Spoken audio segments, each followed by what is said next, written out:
श्री नव अंकुर ऐश्वर्य कृपाशीष प्रार्थना। ओम नमो देवदेवेश परात्पर दत्तगुरो अष्टबीजस्मरणं सर्वथा रामदायकं। श्रीः शुद्धत्वं वैराग्यं व्यापकत्वं। ओम द्रां दत्तात्रेयाय नमः। कालातीतत्वं वात्सल्यं। ओम द्रां दत्तात्रेयाय नमः। सर्वज्ञत्वं कारुण्यं। ओम द्रां दत्तात्रेयाय नमः। ओम नमो महामाहेश्वर प्रणवरूप परमात्मने नवांकुरस्मरणं सर्वथा शुभमंगलम्। श्रीः भर्गः जन्मकर्म निवारकम्। ओम वासुदेवाय नमः।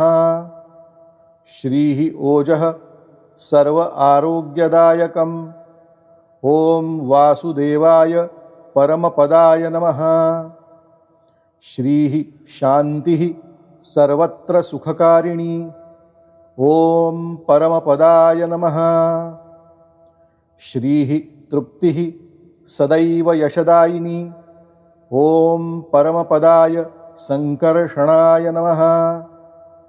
श्रीः श्रद्धा सर्वसामर्थ्यमूला। ओम संकर्षणाय नमः। श्रीः धैर्यः सर्वसामर्थ्यवर्धिष्णुः। ओम संकर्षणाय प्रद्युम्नाय नमः। श्रीः दया जीवशुद्धमतिः। ओम संकर्षणाय अनिरुद्धाय नमः। श्रीः अनुकंपा साक्षात् वात्सल्यमूर्तिः। ओम अनिरुद्धाय नमः। श्रीः क्षमा भवतारिणी। ओम अनिरुद्धाय आह्लादिनी पतये नमः। हरि ओम। श्रीराम अंबज्ञ।